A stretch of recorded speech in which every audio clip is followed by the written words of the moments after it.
kerja kami di Papesa yang bersinergi dengan Pokja 3 mengenai sosialisasi pengelolaan sampah di tingkat kelurahan.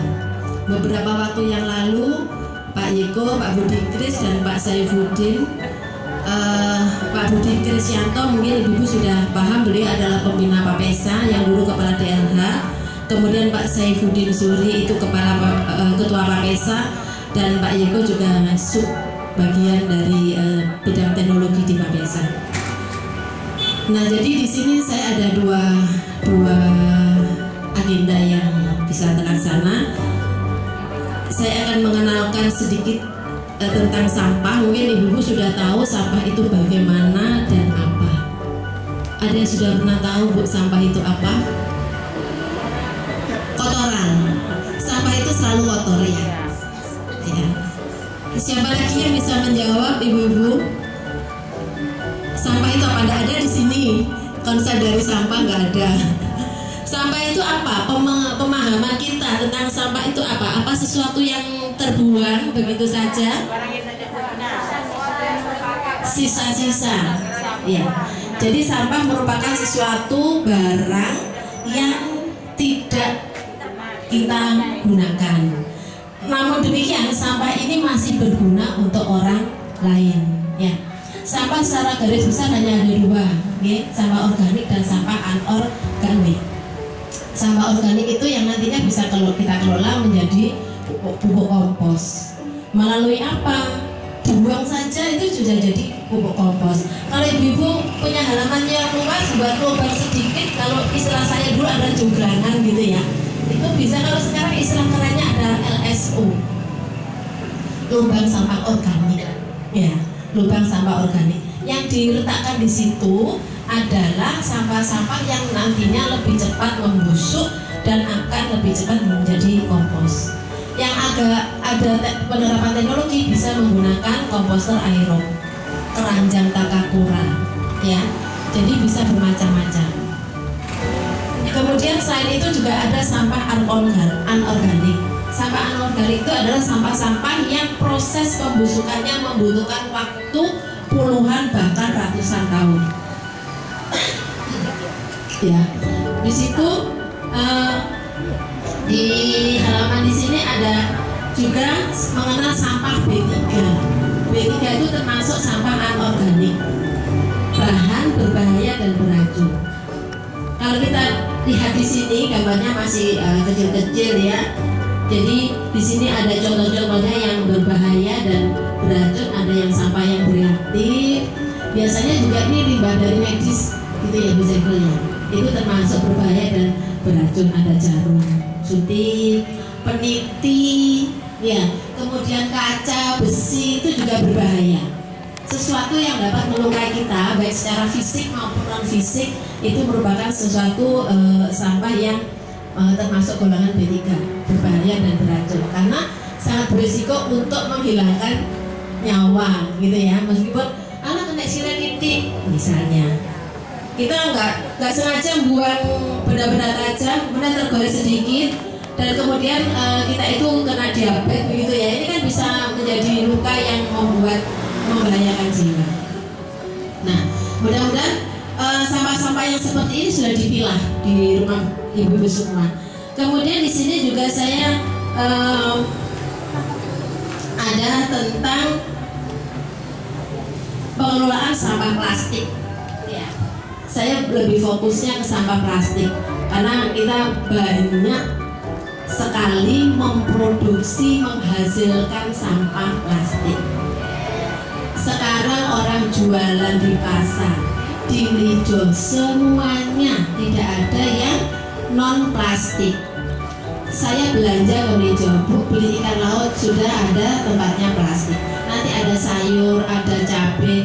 Ini satu saya bawa pulang itu bisa 4-5 kantong plastik yang saya bawa pulang. Ya. Kalau dulu kan masih bisa pakai daun, sekarang cari gampangnya.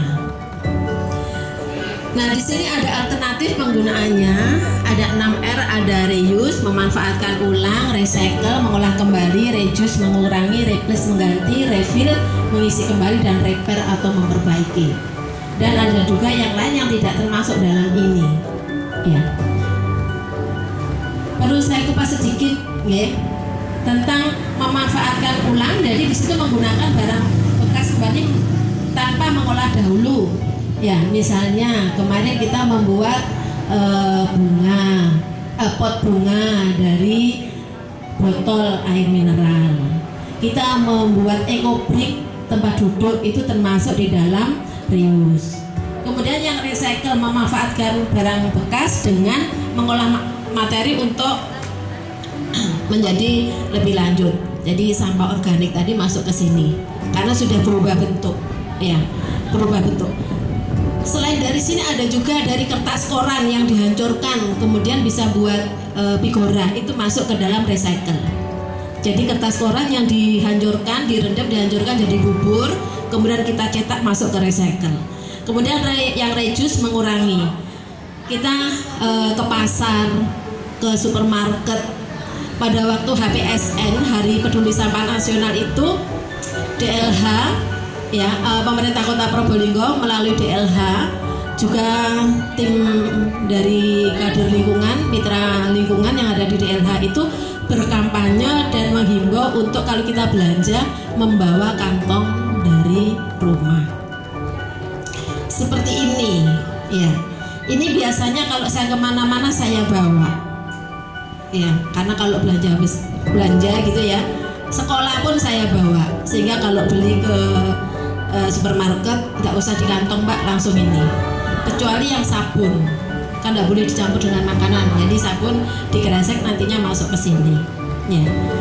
Ibu-ibu sudah menerapkan itu? Nah, belum. Bu Lurah, berarti suatu saat nanti ibu-ibu yang hadir di sini bisa dibuatkan seperti ini. Siapa tahu anggaran 2023 ya khusus untuk anggota PKK diberi kantong seperti ini, kantong belanja, ya. Doakan, ya. Ya, tapi ingat harus dibawa. Nanti dikasih ini eman-eman soalnya api.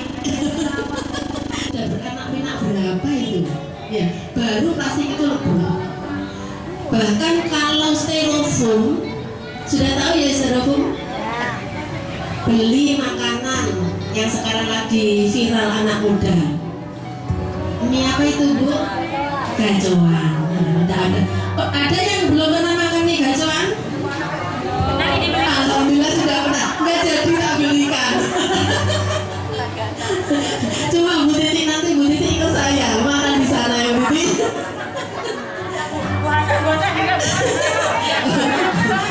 Mari kamu ditukar pada kamu aksin dulu. Penanganan dan faktor kesehatan terkait dengan plastik ini. Contohnya itu yaitu seperti plastik. Ada berapa jenis, Bu?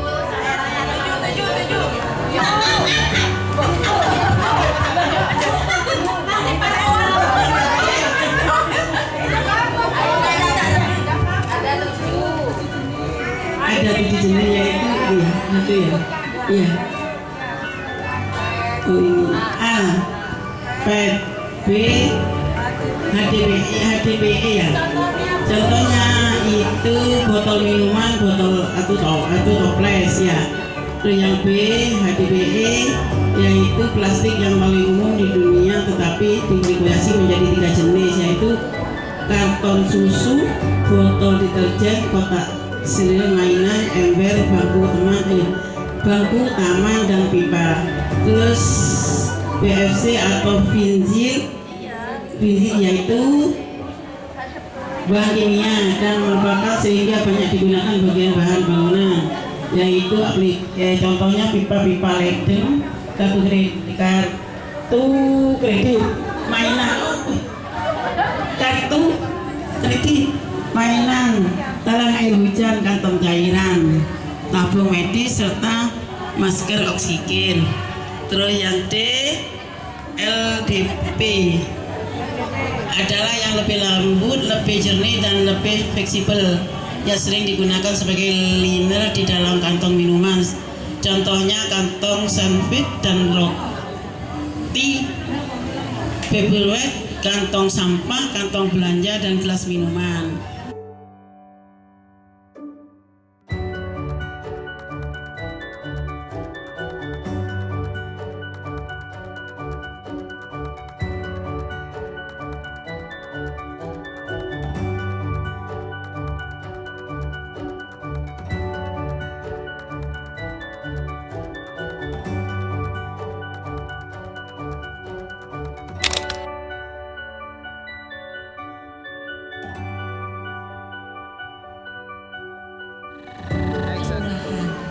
Assalamualaikum oleh sebab warahmatullahi itu, wabarakatuh. program dari Saya Dita kelurahan untuk Lisa, inovasi Ketua yang PKK baru Kelurahan itu Kebonsari selain Kulon. membuat Pagi ini taman PKK agung Kelurahan hatinya Kebonsari PKK, Kulon melaksanakan juga pertemuan membuat rutin bank sampah. tim penggerak PKK Kelurahan Kebonsari Bank sampah Kulon ini yang rutin kita kami sudah laksanakan setiap koordinasi bulan. dengan Namun DLH, untuk bulan sudah Desember menemui ini Bu, kita laksanakan Kepala dengan suasana yang berbeda KUPT, karena kita Kepala melaksanakannya UPT pengelolaan di sampah Pustu P2S Angguran di sebelah DLH. P2L KWT Kemudian Sri Kandi. nantinya Tujuannya ke depan di setiap karena kelurahan rencananya itu menjadi kita bank akan sampah membentuk induk. Taman Aku Hatinya Tetapi PKK sebelum menuju Kelurahan. bank sampah Jadi induk setelah harus membuat pertemuan bank ini sampah kita dulu. langsung akan melakukan Karena pembibitan bank di sampah induk KWT syaratnya di nanti greenhouse. harus ada Nanti tempat kalau sudah besar pengelolaan baru kita akan sampah, pindahkan ke tempat kelurahan. pengelolaan sampah. Kita akan bentuk di sana Termasuk sebuah mesin taman untuk untuk mencacah sampah. mengadopsi Nanti ke depan, dari Taman kalau kita Aku Hatinya PKK menjadi Kota yang itu ada bisa di rumah berkembang, dinas Wali Kota akan ada bantuan Probolinggo. dari Jadi DLH. kita akan Karena mengikuti program diharapkan masing-masing pemerintah Kota kelurahan Probolinggo. menjadi Jadi di bank kelurahan sampah nanti induk dari bank juga akan sampah ada Taman yang Aku ada Hatinya di PKK. kelurahan Jadi masing-masing. nanti memang kita Pokja 1 sampai Nah, 4 itu akan untuk melaksanakan membentuk bank program sampah kegiatan ini, di masing-masing pengurusnya, pokjanya. Untuk Pokja 3 nanti ini untuk inovasinya siapapun kita akan membuat yang pertama kita akan membuat kelurahan Taman atau Aku Kebonsari Hatinya Kulon, PKK Kelurahan. tetapi Yang di kedua kita bawah akan nama membuat bank Pokja sampah Kelurahan 3. Kebonsari Kulon. Jadi, Untuk pertemuan kali ini pelindungnya dihadiri Pak oleh Lurah anggota dan Pokja 1 Lurah, sampai pembinanya 4. Jadi nanti Pokja meskipun 3, itu program pengurusnya Pokja nanti 3 tapi siapa untuk saja. Pokja 1, 2 dan 4 Yang juga penting ikut warga berpartisipasi di kelurahan program Pokja Kebonsari 3. Kulon. Jadi Dari nanti RT semua 1 berkontribusi sampai bukan RT hanya yang ada di yang ada bidangnya. di lingkungan Seperti RT 1 itu sampai 17. sudah mungkin itu saja yang bisa Ya. saya jelaskan Dan untuk ini kegiatan insya Allah pagi nanti akan hari ini menjadi oleh inovasi pengurus kelurahan TPPKK di Kelurahan tahun Kebonsari Kulon. 2023. Wassalamualaikum warahmatullahi wabarakatuh. Tempatnya di mana? Kemarin sudah Uni selaku ketua Pokja 3 PKK Kelurahan dan juga Bu Sri Mei selaku wakil ketua Pokja 3 PKK Kelurahan. Jadi tadi untuk Taman Aku Hatinya PKK sudah saya jelaskan ya. Untuk bank sampah nanti yang mengkonsep Pokja 3 nanti yang lain mengikuti programnya karena memang itu kan program kerjanya Pokja 3 PKK Kelurahan pun sama juga dengan Taman Aku Hatinya PKK.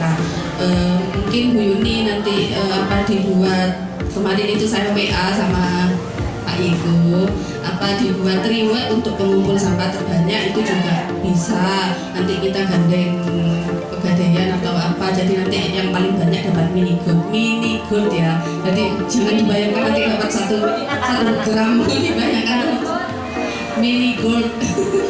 Jadi 0,000 tahunnya berapa nanti ya. Jadi nanti pengumpul sampah terbanyak dapat itu. Untuk pengumpulannya memang tidak bisa kalau setiap hari, jadi dijadwal kita satu. Jadi dikumpulkan di rumahnya dulu, gitu ya Bu Yuni. Jadi semua kader PKK wajib mengumpulkan sampah, bukan Pokja 3 aja, tapi semua termasuk saya juga, Bu Seklur juga, Bu Reti, Mbak Melani, Bu Lili, semuanya wajib mengumpulkan. Nanti untuk pengelolaan dananya untuk dibicarakan bersama-sama. Pokja 3-nya nanti yang ini yang mengkonsep. Jadi kita percayakan ke Pokja 3. Kemudian saya bahas untuk yang Pokja lain ya. Untuk Pokja 1 ini nanti kan ada kegiatan ya di kecamatan. Kaligaran bersolawat bersama tim penggerak PKK Kecamatan Kaligaran. Nanti kalau Pokja 1 mungkin bisa ya program kerjanya inovasinya kita mengentaskan apa ya bahasanya buta huruf untuk Bu Al-Quran itu biasanya kayaknya ada itu ya Mbak Putri ya. Nah itu bisa Bu nanti kita adopsi kegiatannya Mbak Putri, mungkin bicarakan kan nanti di majelis taklim apa di masjid atau di musola mana gitu ya. Untuk Pokja 2 Bu Hayumi kalau misalnya ada ide monggo, sekarang lagi gencar-gencarnya apa disabilitas ya. Untuk disabilitas ini enaknya apa ini nanti inovasinya. Pokja 3 tadi sudah dapat 2, yang lain saya tunggu ya. Kemudian untuk Pokja 4 itu sekarang yang terbaru itu ada posyandu remaja. Sementara itu masih ada 1, insya Allah bulan ini nanti akan diresmikan. Lokasinya sementara di RW 17 Kelurahan Kebonsari Kulon. Apakah posyandu remaja itu satu kelurahan satu? Enggak ibu-ibu. Jadi posyandu remaja itu bisa di RW lain. Kalau misalnya mau mengikuti monggo menghubungi saya, nanti saya sampaikan ke puskesmas. Jadi nanti akan ada posyandu remaja yang lain-lain juga ya. Jadi nggak hanya RW 17, yang lain juga bisa meniru ya. Jadi apa ya istilahnya, bukan hanya yang ibu-ibu, bapak-bapaknya aja yang aktif, tapi juga remajanya juga dilibatkan di beberapa kegiatan. Jadi posyandu remaja ini untuk sementara satu-satunya posyandu yang ada di Kecamatan Kanigaran.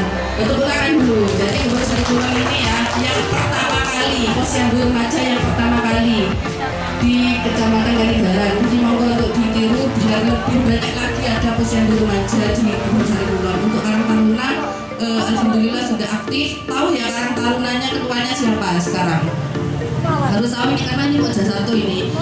Tahu nggak? Tidak ada yang tahu? Bu Yuni?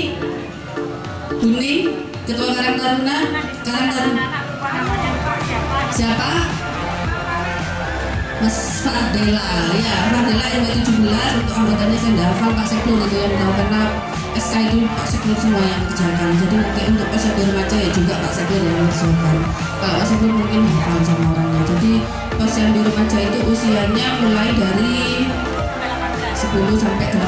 Kalau Karang Taruna itu maksimal 40 tahun ya. Jadi 25 sampai 40 balik ya.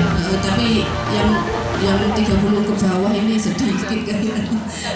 Warahmatullahi wabarakatuh. Alhamdulillah hari ini di Pustu ada pertemuan rutin PKK.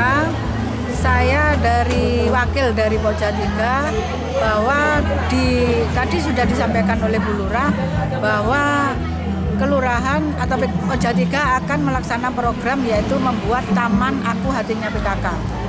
Apa itu Taman Aku Hatinya PKK? Yaitu aku itu adalah amalkan dan kukuhkan, hatinya PKK itu berarti halaman, tertib, asri dan indah.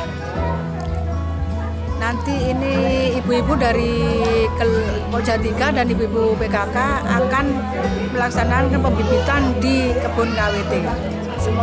Setelah habis pembibitan, kita nanti langsung dibawa ke kelurahan. Ini adalah program dari Ibu Lurah untuk membuat program Taman Aku Hatinya PKK di kelurahan. Semoga program ini berjalan dengan baik. Assalamualaikum warahmatullahi wabarakatuh.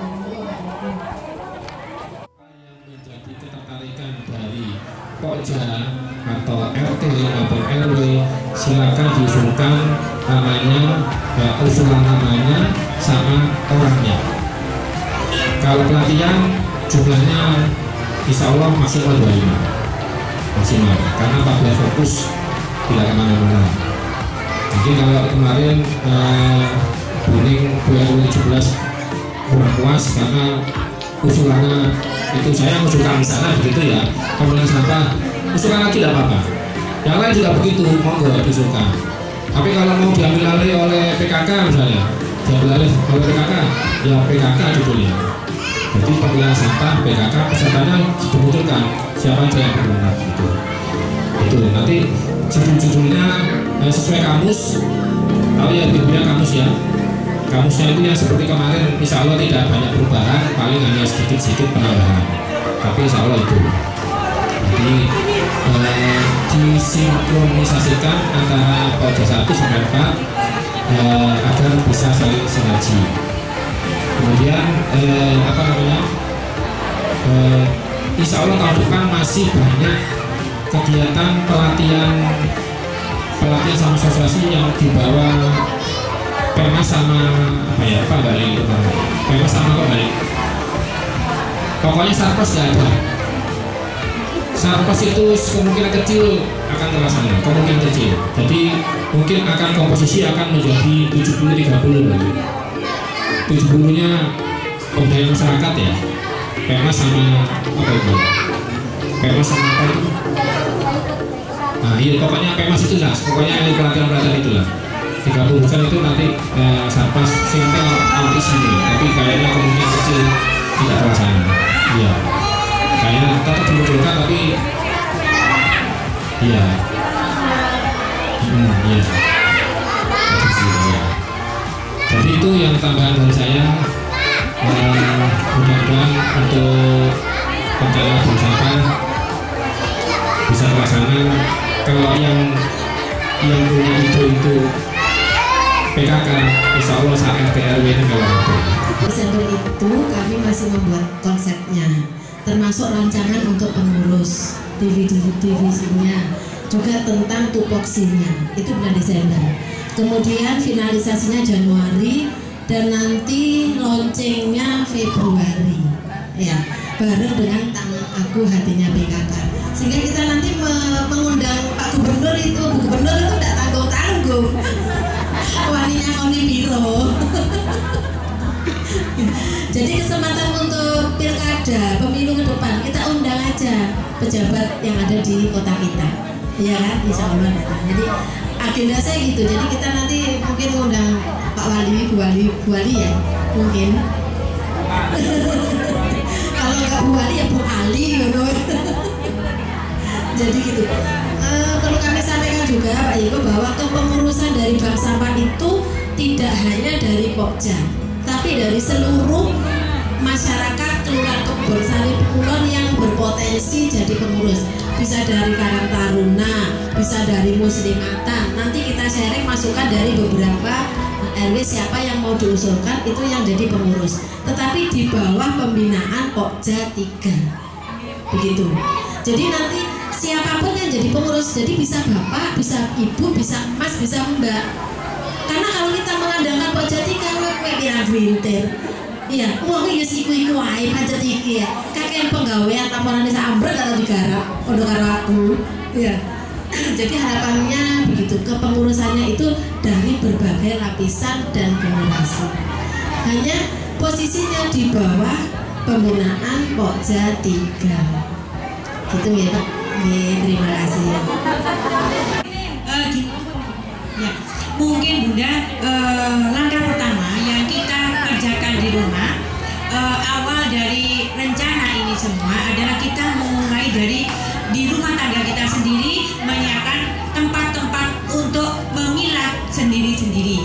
Misalkan sampah plastik, tempat botol sendiri, gelas aqua sendiri, kardus sendiri, kertas DP sendiri, kemudian kertas-kertas sendiri. Ketika dikumpulkan di kelurahan sudah keadaan terpilah.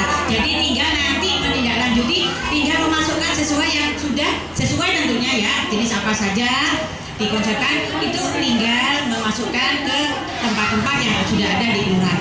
Juga melatih kita di rumah untuk mendisiplinkan diri bahwa kita mulai berniat akan peduli sampah, peduli lingkungan. Oke, itu mungkin saya beri sedikit masukan bahwa mulai dari rumah kita menyiapkan kantong sak ya. Jadi dikasih kayu, dipaku, sak ini untuk apa, sak ini untuk apa, dan selanjutnya. Sehingga ketika dikumpulkan di kelurahan, kader juga tidak kerja lagi, sudah tinggal menyesuaikan dengan yang sudah disiapkan di kelurahan.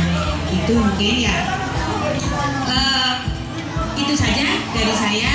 Mungkin ada tambahan dari Bu Linda. Terima kasih. Assalamualaikum warahmatullahi wabarakatuh. Ikut Bu Yuni dan Bu Anu ya, kuning gini Bu. Kalau memang di kelurahan ada bank sampah, kita kan Pokja ada anggota. Di mana per RW kita koordinasi masing-masing anggota itu di masing-masing tempat yang koordinasi sampah itu Bu. Nanti kita dari gerakan monggo kalau mau dari kertas kita jemput bola, tinggal ngambil. Nggak bisa ya? Beda. Oh, gitu. Ya dari kelompok kita mungkin kok bisa jemput gantian, gitu. Gitu, seperti itu. Iya. Nah itu cuma masukan Bu, ya. Mungkin bisa diterima, gitu. Terima. Ternyata masalah sampah ini jadi panjang juga ya. Sampai 1 jam setengah sampah terus dibahas. Mungkin itu saja untuk pertemuan kali ini. Saya ucapkan terima kasih yang sebesar-besarnya kepada ibu-ibu yang sudah menyempatkan untuk hadir.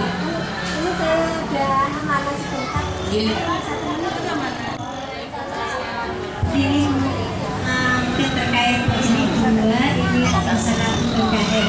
Mungkin tadi asal acaranya fokus, intinya nanti mungkin ada kaitannya juga. Jadi ada bersama. Saya di telepon kemarin lusa saya dimintai data UMKM mobil. Terus tadi malam itu Bu, saya dihubungi Pak Badrul Munir RW 12 Bu. Oke, itu terkait itu Bu, saya sudah ngomong-ngomong sama Pak Lurah katanya Bu di ORW. Jadi itu untuk orang-orang yang UMKM itu terus diarahkan ke saya. Ya memang ada Pak datanya. Gini Bu, jadi Pak Badrul Munir itu akan menangani izin EIB sama proses halal gratis. Jadi ibu-ibu itu tanpa sudah nanti bisa kalau didatangi langsung ke rumahnya, diproses di rumahnya, asal ibu punya email sama produksinya di rumah. Jadi diproses di rumahnya langsung. Ini gratis Bu, programnya 2000 sampai Desember ini. Nah makanya nanti 2023 itu ada lain lagi bayar. Mungkin itu. Jadi Pak Badrul Munir ini bersedia bila ibu-ibu itu mau di proses NIB-nya bisa di rumah gitu Bu. Nah makanya saya bilang ke ya besok ada pertemuan, saya sampaikan ke bawah. Mungkin itu Bu yang saya sampaikan. Terima kasih. Wassalamualaikum warahmatullahi wabarakatuh. Sampai halal itu yang paling tinggi kayaknya. Selain di Pak siapa tadi Bu? Pak Badrul Munir RW 12 juga bisa ke Mbak Putri, putrinya Bu Rindayani. Jadi nanti langsung pendampingan gitu istilahnya gitu. Ya monggo itu saja dari saya. Monggo kita menanam lanjut di greenhouse. Nanti di sana akan didampingi oleh BNI dan juga tim dari KWT dan juga KBP. Ya, terima kasih. Wassalamualaikum.